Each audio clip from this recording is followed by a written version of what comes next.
সচরাচর আসে না। বেশ কয়েক বছর আগে একবার আসছিল। মানে কার্তিকের পরে অঘ্রাণ মাসটা ছিল। ৬ বছর পূর্বে। ৩৬ মানে ৩ বছর আগে, ৩ বছর না ৬ বছর আগে। ৬ বছর আগে যে ওটা অঘ্রাণ বেঁধেছিল। হ্যাঁ, ৬ বছর আগে। হ্যাঁ, তো সেজন্য আমাদের এবার সুবিধা হচ্ছে এই জন্য যে ১ মাস নিরামিষ খেয়ে আমাদের তো অনেকটা লোভ কমে গেছে। তাই না? অনেকটা লোভ কমে গেছে না? আকাঙ্ক্ষার জিনিসটা তো লোভ কমে গেছে। সেজন্য আমাদের জয় রাধে, সেজন্য আমাদের একটু সুবিধাই হবে। হ্যাঁ, মনে করব যে কিছু না ভেবে আমরা সোজা মনে করব বৈশাখ মাস শেষ হয়নি। বৈশাখ মাস শেষ হয়নি, পঞ্জিকা টঞ্জিকা তো দেখা দরকার নেই। বৈশাখ মাস চলছে, নতুন করে আতঙ্ক ঢোকানোর দরকার নেই, তাই না? ওইভাবে আমরা যেভাবে চলছে চলে যাবে। মানে আমার তো এই যে কে জিজ্ঞেস করলো মাস যাচ্ছে কবে, আমার তো ওটা মাথায় নেই যে কবে মাস যাচ্ছে। মানে চলছে চলে যাক, তাই না? আর তার মধ্যে থেকে বিশেষ যারা হবিষান্ন পেতে চায় বা যাদের সংসারী জীবন, তো অনেক সময় আছে দেখা যাচ্ছে পুরুষ ছেলে তারা পারে না, হয়তো তাদের বিভিন্ন বাইরে কাজ করতে হয়, পারে না। অনেক সময় দেখা যাচ্ছে যে পুরুষ ছেলের একরকম করব, নিজে একরকম করব, সংসারে একরকম করব, ভগবান সেবা আছে ৫-৬ বার, তখন তো হিমশিম খেয়ে যাই। সত্যি কথা, আমার কথাই বলছি যে স্বামীকে আমি হবিষান্ন পাওয়াবো ভয় করে আগেই। যদি প্রেশারে ১৯-২০ হয়ে যায়, কোন একটা সমস্যা হয়ে গেলে সবার কাছে কৈফিয়ত দিতে হবে, তখন তার জন্য একরকম করব, আমি একরকম করব, সংসারের একরকম করব, গোপালের সেবা আছে, তখন তো আমি হিমশিম। সেজন্য আমাকে যেন কয়েকদিন আগে কে জিজ্ঞেস করলো, আমি যে প্রভু জানে, সে যেটা পেতে চাবে আমি সেটাই নিয়ে নেব। সে যদি বলে যে হবিষান্ন পাবো তাহলে আমি হবিষান্ন পাবো, সে যদি বলে যে না আমি নিরামিষ পাবো তাহলে আমি নিরামিষ পাবো, কারণ ৩ দিকে আমি পারবো না। তারপরে একটু সাধন ভজন আছে, তারপরে এই পথে আছে একটু গ্রন্থ আদি অধ্যয়ন করতে হয়। সুজা যদি মানে ভগবানের সেবাটা কি, সেবা মানেই শুধু আহার্য এমন তো না, তাই না? ৬৪টা সেবার অঙ্গ, ভক্তির অঙ্গ আছে। তো সেই ৬৪ অঙ্গের থেকে নববিধা ভক্তি করা হলো। নববিধা ভক্তির থেকে আমার গৌরহরি কিন্তু ৫টা অঙ্গ দিয়ে গেলেন, যে ভক্তির ৫টা অঙ্গ, তাই না? অর্চন, বন্দন, তারপরে তার সিঙ্গার যে সেবাটা রয়েছে, তারপরে তার ধাম গমন, এরকম ৫টা অঙ্গ দিয়ে গেল। তা আমরা যে কোনো একটা, মানে আমাদের কথা যে আমরা সংসারী, তো এই সংসার ব্যালেন্স করে, কারণ এমন যেন না হয় যে ভক্তি করতে যায় সংসার ডিসব্যালেন্স হয়ে গেল, ওটা কিন্তু আমরা নারীরা অপরাধী হয়ে যাব। সংসার জীবনে তো আমাদের সংসার ঠেকাতে হবে, স্বামীর সেবাও করতে হবে, সন্তানদের সেবাও করতে হবে, আবার ভগবানের পরমপতি সেবাও করতে হবে।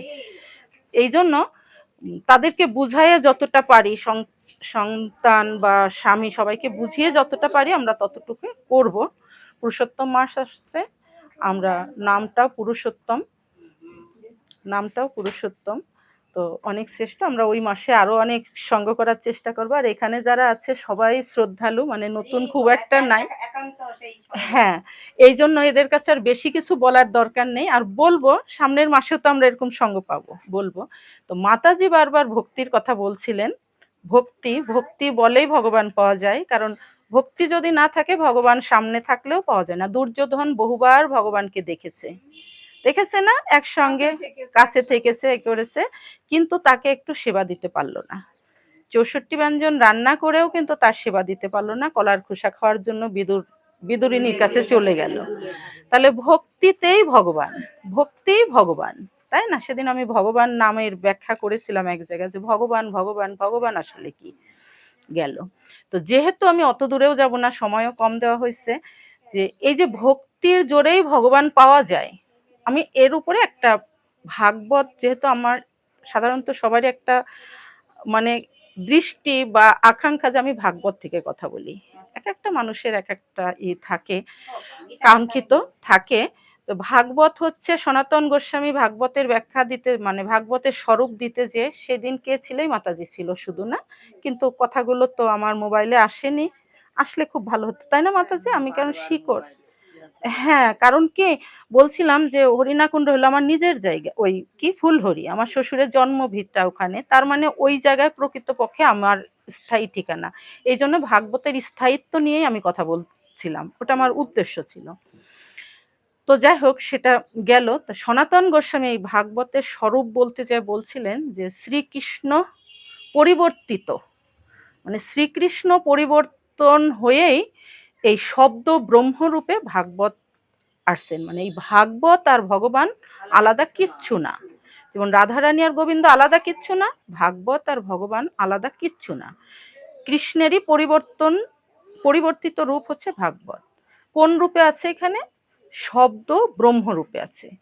তার মানে ভাগবতের মাহাত্ম্যতে এক জায়গায় বলা হলো যে কেউ যদি, কোনো নরনারী যদি প্রতিদিন ভাগবতের একটা শ্লোক অধ্যয়ন করে অথবা শ্রবণ করে, একটা শ্লোক তো অনেক পরের কথা, দূরের কথা, যদি একটা শ্লোকের অর্ধেকও কেউ পঠন করে বা মনন করে, অথবা সেটাও না পারে একটা শ্লোকের একটা পাদও, একটা অংশ যদি প্রতিদিন যদি মানুষ শ্রবণ করে বা মনন করতে হবে, তাহলেও সেই নরনারীর জীবনটা দিব্য হয়ে যাবে, দিব্য হয়ে যাবে। যে গৃহে প্রতিনিয়ত ভাগবত অর্চন হয়, পঠন পাঠন বা মনন হয়, সেই গৃহের আবহাওয়া কিন্তু, গৃহ যদি বাদ দেই, যে রুমে সব সময় হয় সেই রুমটার আবহাওয়া আর অন্যান্য রুমের আবহাওয়া কিন্তু, তাই না মা, পরিবর্তন। এর মধ্যে কিন্তু আকাশ পাতাল পার্থক্য থাকে, এগুলো কিন্তু বুঝতে হবে, কারণ ধর্মটাই হলো অনুভবের জিনিস। এই জন্য ভাগবত শাস্ত্র বলছে যে ভগবান সাধনা লব্ধ না, মানে আমি সাধনা করে ভগবানকে পাবো এটা সম্ভব না। ভগবান প্রাপ্তির পথ হচ্ছে করুণা, করুণা দিয়ে, করুণার মাধ্যমেই ভগবানকে পাওয়া যায়। যেমন দুর্যোধন পায়নি, কিন্তু আমার অর্জুন পেয়েছে। গোবিন্দ দুজনেই ভগবানকে দেখেছে, কিন্তু ভগবান কি স্বার্থপর? তিনি কি সেলফিশ যে তিনি অর্জুনের পক্ষপাতিত্ব করলো আর দুর্যোধনের করলো না? না, আসলে করুণা লব্ধ, বললাম ভগবান হলো করুণা লব্ধ। তাহলে এই করুণা বা কৃপাটা কিভাবে পাওয়া যায়? করে পেতে হয়, করে পেতে হয়, তাই না মা? সেদিন একটা উদাহরণ দিলাম না, যে জানালাটা না খুললে তো, ঘরের মধ্যে আমরা যখন ঢুকলাম তখন বিশাল গরম ছিল, তাই না? আমরা যদি সবাই মিলে ওই অবস্থায় বসে থাকতাম, তাহলে গরম গরম এটাই বলতে হতো আমাদের, তাই না? যখনই আমাদের ভিতর থেকে কেউ একজন বললো যে জানালাটা খোলো, তো জানালাটা খোলা হলো, খোলার পরেও আমি কিন্তু কোনো শীতল বাতাস পাইনি। যখন বাতাস কৃপা করে এই ঘরে প্রবেশ করেছে এবং আমার অঙ্গকে স্পর্শ করেছে, আমাদের সবার অঙ্গকে স্পর্শ করেছে, তখনই আমরা শীতল হয়েছি। তার মানে কি, যে দরজা খোলাটা, ওটা যে দরজা বন্ধ করেছিলাম, দরজা যে খুলতে বললো, দরজা আমি খুললাম, জানালা খুললাম, এটা হচ্ছে ধ্যান। আর বাতাস যে প্রবেশ করলো ভিতরে, ওটা হচ্ছে করুণা। আর আমি যে বাতাসের জন্য অপেক্ষা করে থাকলাম যে কখন বাতাস আসবে, ওটা হলো কৃপা, মানে তপস্যা। তাহলে আমি ধ্যান করতে হবে, তারপরে আমাকে সাধনা করতে হবে, তারপরে কৃপা করে ভগবান আসবে। তাহলে যদি ভগবান পাওয়াটা কৃপাই হয়, তাহলে আমরা বলতেই পারি যে সাধনার কি দরকার, সাধনার কি দরকার, ভগবান যখন কৃপা করে আসবে না। কিন্তু আসলে তা না, কারণ তার কৃপা পাওয়ার জন্য আমাদেরকে কিছু করতে হবে। এই জন্য আমরা যত্রতত্র যদি প্রণাম করি, যত্রতত্র ঠাকুর মন্দিরে, দেব মন্দিরে, যে ভগবান কৃপা করো, মা কৃপা করো, অমুক কৃপা করো, তমুক কৃপা, তা না। কৃপা ওইভাবে পাওয়া যায় না, কৃপা করে পেতে হয়। মানে আমি যখন তার জন্য কিছু করব, তার মানে তার নির্দেশিত পথ আমি অনুসরণ করব। ভাগবত গীতা, ভগবত চৈতন্য চৈতামৃত, এই যে শাস্ত্রের বাণী, গুরু বাক্য, এগুলো আমরা যখন শ্রবণ করব এবং মনন করব এবং হৃদয়ে ধারণ করব, যতক্ষণ না আমরা ধারণ করতে পারবো ততক্ষণ কিন্তু আমরা কৃপা পাবো না। তাই ধারণ করাটাই হলো বড় কথা। তাহলে ধারণ আমি কিভাবে করব? আমি বললাম যে ধারণ করাটাই বড় কথা। এখন এই ধারণটা আমি কিভাবে করব? ধারণ করার জন্য তো আমাকে কিছু জানতে হবে, বুঝতে হবে।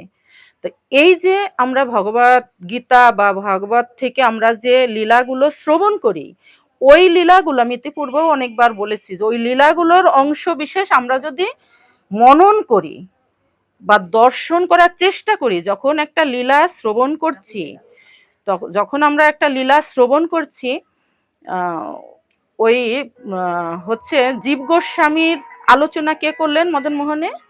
জীব গোস্বামী, ভবানন্দ, জীব গোস্বামীর যখন আলোচনা করছিলেন, ওখানে উনি বলছিলেন কৃষ্ণদাসের কথা, কৃষ্ণদাসের কথা উনি বলছিলেন। ওই লীলাটা উনি যখন বলছিলেন, যদিও ভক্তির কথা প্রকাশ করতে নাই, কিন্তু মানে ভক্তদের কল্যাণের জন্য অনেক সময় নিজের ভক্তিকে প্রকাশ করলে যদি সেই ভক্তি জোর আমার 5 জন ভক্তের একটু কৃপা হয়, তাতে আমার একটু ক্ষতি হয়তো হবে। আমি আমার ভক্তির কথা বললে হয়তো আমার একটু ক্ষতি হবে, কিন্তু তার থেকেও বড় হলো যে 10 জনের একটু লাভ হলো। তো আমি বলতে চাইলাম একটা, আমি চলে যাচ্ছি আর একদিকে। তো ওই যে কৃষ্ণদাসের কথা বলছিলেন, তো ওই কৃষ্ণদাসের লীলাটা যখন আমি শ্রবণ করছিলাম, তখন আমার মনে হচ্ছিল আমি ঠিক ওই সময়ে ঠিক ওই নিধুবনের কুঞ্জবনেই আছি, যে কৃষ্ণদাস ঝাড়ু দিচ্ছেন, নূপুর পেলেন, তারপরে ওই নূপুর নিয়ে কত ছলনা নাটক হলো, তাই না? তারপরে রাধারানীর চরণে তিনি পরিয়ে দিলেন, যেন আমার মনে হচ্ছিল আমি সবকিছু দর্শন করতে পারছি। তারপরে উনি নূপুর দিয়েই তিলক করে দিলেন এবং নামকরণও করলেন। কি নামকরণ করলেন? শ্যামানন্দ, তাই না? শ্যামানন্দ প্রভু কৃষ্ণদাস। উনি, উনার পূর্ব আরো নাম আছে, উনার মায়ের দেওয়া নাম ছিল দুঃখীরাম দাস। তারপরে আমার গৌরহরি কৃপা করে নাম দিয়েছিল কৃষ্ণদাস। এখানে ভগবানের অনেক সেবা করেছেন বলেই কৃষ্ণদাস নামটা গৌরহরি যে উনাকে দিয়েছিলেন, ওনার মাথায় ঘা হয়ে গেছিল 108 কলস জল আনতে যেয়ে। তাহলে তারপরে গৌরহরি, হ্যাঁ, দুঃখীরাম দাসের নাম দিয়েছিলেন কৃষ্ণদাস। তো এখানেও আমার যাওয়ার খুব একটা ইচ্ছা না, আমি শুধু স্মরণ করালাম যে লীলা আমরা এই কারণেই শ্রবণ করব, যে লীলা শ্রবণ করে যেন লীলাকে আমরা স্মরণ করতে পারি। জপ করতে করতেও না, জপটা আমার, আমি সারাদিন জপ করলে আমার কিছু হবে না। কারণ কি, ভগবান তো বারবারই বলছে যে তুমি সারা জীবন জপ করো, যদি সারা জীবন কৃষ্ণ নাম করো, কৃষ্ণ নামে যদি তোমার অন্তর না কাঁদে, তোমার চোখে যদি জল না আসে, তাহলে জানবে তোমার অন্তরে বহু জন্মের অপরাধ আছে। কিন্তু এই যে নাম করতে করতে আমার চোখে জল কখন আসবে, কখন আসবে, এটা তোমাকে জানতে হবে। তার মধ্যে আমি যদি ওই নাম করতে করতে গোবিন্দ লীলা স্মরণ করতে পারি, আমরা তো সেই কৃপা পাইনি গুরুদেবের কাছ থেকে, সত্যি কথা বলছি। এখানে সবাই মনে হয় আমরা সেই কৃপা পাইনি, ওই নরোত্তম দাস ঠাকুরের মতো সেই কৃপা পাইনি যে দুগ্ধ বর্তন করো, সেবা দিয়ে দিল আর তিনি সঙ্গে সঙ্গে দুগ্ধ বর্তন করে গোবিন্দকে সেবা দিতে যায়, দুগ্ধ পুড়ে গেল, পড়ে যাচ্ছে, হাত দিয়ে উঠাতে যেয়ে সবই জ্ঞানে জ্ঞানে, সবই চিন্তনে হয়ে গেল, হাত পুড়ে গেল। তাহলে এই সেবা আমরা কি কে পেয়েছি মা? গুরুদেব কি আমাদের কেউ, আমরা সবাই দীক্ষিত এখানে, আমার বিশ্বাস সবাই দীক্ষিত, কিন্তু গুরুদেব আমাদের কৃপা করে কোনো সেবাই দেননি। দিয়েছেন কি যে তুমি ভগবানের এই সেবাটা করো? দিয়েছেন? যা করি আমরা শুনে শুনে করি, দেখে দেখে করি। এটা ধর্ম, মানে এটা কাজ না। আমি গুরু নিন্দা করছি না, কিন্তু এটা কাজ না। হ্যাঁ, সন্তানকে মানুষ করা যেমন বাবা মায়ের কাজ, বাবার সারা সময় চিন্তা থাকে আমার সন্তানকে ভালোভাবে মানুষ করব, গুরুদেবের ততটাই চিন্তা রাখা উচিত যে আমার শিষ্যকে আমি কিভাবে পথে নিয়ে যাব, চিন্তা রাখা উচিত। কিন্তু আমরা দুর্ভাগ্য, আমরা হতভাগ্য যে আমরা এই কৃপাটা পাচ্ছি না, তাই না? তো যাই হোক, এই যে গুরুর কৃপা পেলে কি হয়, আর কি আমি সময় নিতে পারি? তো তো তো এরকম তো হয় না, মানে আমি ভূমিকায় যদি সমাপ্ত করে দেই তাহলে লালসা সময় তো হবেই, শরীরের খাবার তো হবেই। তো জয় রাধে। আমি আমি আমার ভক্তদের কাছ থেকে শুনবো, আমি গৃহকর্তাদের কাছ থেকে শুনবো না। আমার ভক্তরা কি আরেকটু নিতে চাচ্ছে গুরুর কৃপাটা কিভাবে? কারণ সেবা আমি করব, আমি বাড়ি এখানে না সেবা করে বাড়ি যাই, সেবা করলে আমার কোনো ক্ষতি হবে না, তাই না? গতদিন আমি তো এইভাবে যাই, আমি সেবাই করলাম না, যে আমি যাই বসে পাঠ করবো 1-1.5 ঘন্টা 2 ঘন্টা আমাকে পাঠ করতে হবে। আমি যদি সেবা করি আমার বাহ্য ক্রিয়া লাগতে পারে বা আমার অসুবিধা হতে পারে, আমি ন্যূনতম একটু প্রসাদ মুখে দিয়ে চলে গেলাম পাঠে, আমার পাঠ, কারণ আমার কিন্তু খিদে পায়নি। পরবর্তীতেও কিন্তু আমি না বাসায় এসে তৈরি করে খেয়েছি করেছি, আমার কিন্তু খিদে পায়নি। মানে খাবার কি আমাদের গুরুর কৃপা। তো সেখানে, যেখানে ভাগবতে বলা, গীতায় বলা হয় যে পঙ্গু লঙ্ঘয়ে গিরি, তাই না? পঙ্গু লঙ্ঘন করতে পারে গিরি, বোবাও কথা বলতে পারে, কার কৃপায়? গুরু গোবিন্দ ভগবানের কৃপায়। তো সেই ভগবানের কৃপা, সেই গুরুর কৃপা হলে কি হয়, আমরা ছোট্ট একটা উপাখ্যানে শুনবো, তাতে যত দেরি হয় হোক, কিন্তু সবার কাছে অনুরোধ, যার বেশি ব্যস্ততা আছে সে প্রসাদ পান, সমস্যা নেই। কারণ আমরা শুরুই করি দেরিতে। বিষয়টা হচ্ছে শবরী। শবরী নামটা কার কার শোনা শুনেছেন? কেউ কি শুনেছে শবরী? মাগো, আমি পার্বতী মাতাজির কাছ থেকে জানতে চাচ্ছি, শবরী শবরী নামটা কি শোনা? শবরী নামটা পরিচিত? হ্যাঁ, শবরী চরিত্র, শবরী রাম, হ্যাঁ রামায়ণের একটা চরিত্র। তো এই যে শবরী, এই শবরীর থেকে আমি শবরীর পুরো চরিত্র হয়তো বলবো না, সামান্য একটু বলি।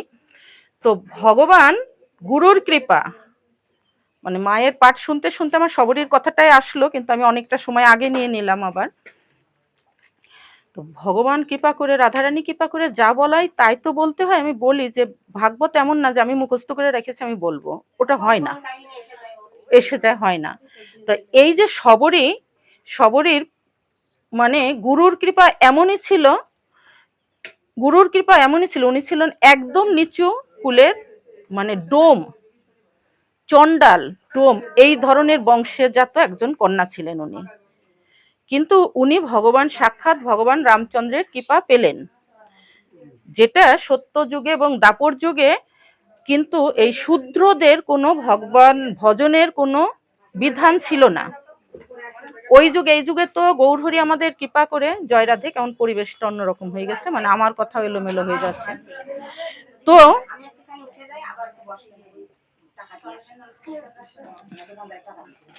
জয় রাধে, শবরীর কথা আমরা শ্রবণ করব। এই শবরী চণ্ডাল কন্যা, সে কিভাবে রামচন্দ্রকে পেল, বিষয়টা এখানে না, আমরা আরেকটু আগে যাব। ভক্তি এবং অহংকার আভিজাত্য থাকলে ভগবান পাওয়া যায় না, আভিজাত্য থাকলে প্রায়শই ভগবানকে পাওয়া যায় না। তার জন্য শবরীর পূর্ব জন্মে আমরা ফিরত যাব। তো এই শবরী পূর্ব জন্মে ছিলেন একজন রাজরানী, একজন রাজরানী। তখনকার দিনে কিন্তু সবাই রাজা হতে পারত না, ক্ষত্রিয়রা, ব্রাহ্মণের পরেই ছিল ক্ষত্রিয়, এই ক্ষত্রিয় বংশোদ্ভূতই ছিলেন এই রানী। হ্যাঁ, তো রাজারা তো প্রায়শই বিহারে যায়, শিকারে যায়, তাই না? শিকারে যায় না প্রায়, জয় রাধে, শিকারে যায়। তো রানীকে সঙ্গে নিয়ে শিকারে গেছেন, জয় রাধে। তো রানীকে সঙ্গে নিয়ে শিকারে গেছেন বনের মধ্যে। তো যখন রাত্রির হয় তখন তো তাঁবু টানায় রাজারা থাকে। তো ওই যেই বনে ওনারা গমন করেছেন ওখানে অনেক সাধু সন্তরা থাকতেন। তো এই সাধু সন্তরা হরিকথা তো বলবেনই, বৈষ্ণবের ধর্ম বা সাধুর ধর্মই তো হরিকথা, তাদের তো ক্ষুধা থাকে না, হরিকথা পেলে তাদের ক্ষুধা থাকে না, তাই না?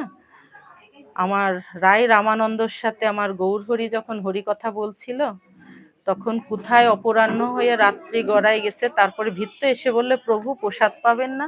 যে প্রসাদের সময় হবে তো, প্রসাদের সময় হলে তো প্রসাদ পাবো, তুমি এখনই ডাকতে আসছো কেন? যে প্রভু গগনে তাকিয়ে দেখেন রাত্রি সমাগত, তার মানে দিন চলে গেছে। তো এই হলো হরিকথা, শ্রবণ করতে হয় এইভাবে, আকাঙ্ক্ষা নিয়ে, সময়ের কথা ব্যালেন্স করলে, সময়ের দিক তাকালে হরিকথা শ্রবণ হবে না।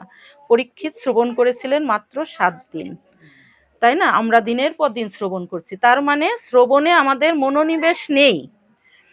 তো এই যে রাজা ভাগবত কথা শ্রবণ করছে ঋষিদের কাছে, যে কিন্তু রানীকে ওই কুঠিয়াতে রেখে গেছে, যে তাঁবুতে রেখে গেছে। তো রানী ছিলেন খুব ভক্তিমতী, রানী খুব চেষ্টা করছিলেন যে ওখানে যে সাধুদের মুখে, শ্রীমুখ থেকে আমি একটু ভক্তি, ওই ভগবানের কথা শ্রবণ করব। হ্যাঁ, কিন্তু কি হলো, রাজা রানীকে যেতে দিলেন না। কারণ তখন কিন্তু নারীদের, তখন অবধিও কিন্তু নারীদের ধর্মে কোনো মতি মানে অধিকার ছিল না। হ্যাঁ, এটা গৌরহরি শুধুমাত্র অধিকার দিয়ে গেছে, তার আগ পর্যন্ত ছিল না অধিকার।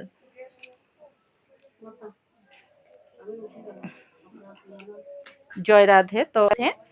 তো রানী খুব চেষ্টা করেছিল, রাজার হাতে পায়ে ধরেছিল যে স্বামী আমি একটু ওখানে যেয়ে ভক্তদের মুখ থেকে ভাগবত কথা শ্রবণ করব।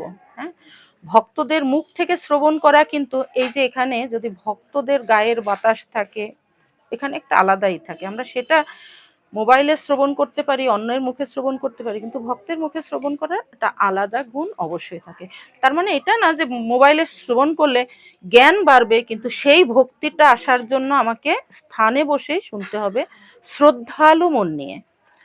কিন্তু রাজা রানীকে কিছুতেই অনুমতি দিলেন না, কারণ রানী যদি প্রকাশ্যে যে সবার সঙ্গে বসে এক আসনে ভূমিতে বসে পাঠ শোনে, শ্রবণ করে, তাহলে রানীর কি সম্মান থাকবে? থাকবে না। এই জন্য রাজা তাকে যেতে দিলেন না, যে তুমি কুঠিয়াতেই থাকো, আমি গৃহে গিয়ে এদের আমন্ত্রণ করব, তখন তুমি তোমার রাজমহলে বসে এদের পাঠ শুনো। তখন মা রানীর মুখ অন্তরে ভীষণই ব্যথা লাগে, ভীষণই ব্যথা লাগে, যে আজ আমি সাধুগুরুর মুখ থেকে হরিকথা শ্রবণ করতে পারলাম না। কেন পারলাম না? কি মনে হচ্ছে কেন পারলাম না? রানী কেন পারল না? কারণ তিনি রানী, তার আভিজাত্যে বেঁধে গেল, তাই না? আভিজাত্য এখানে কাজ করছে, উচ্চ বংশে আভিজাত্যে বেঁধে গেল।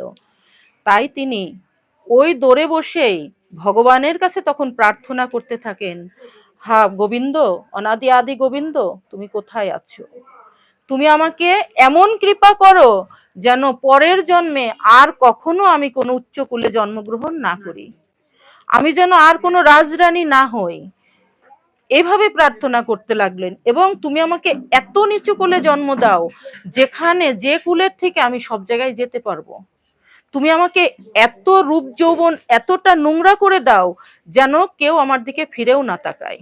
আমি তো রানী, রানী তো অবশ্যই সুন্দরী, তাই না? সে পথে গেলে আরো পাঁচজন তার দিকে তাকিয়ে থাকে। তাই তিনি বললেন, তুমি আমাকে এমন কুলে জন্ম দাও যেন আমার কোথাও যাওয়া বাধা না থাকে। একটা মুচি মেথর সব জায়গায় যেতে পারে, কেউ বাধা দেবে না। একটা কুৎসিত সন্তান, সে সব জায়গায় যেতে পারে, মেয়ে ছেলে, তার কোনো কেউ দিক তাকাবেও না মানুষ, তাই না? সেটা প্রার্থনা করে।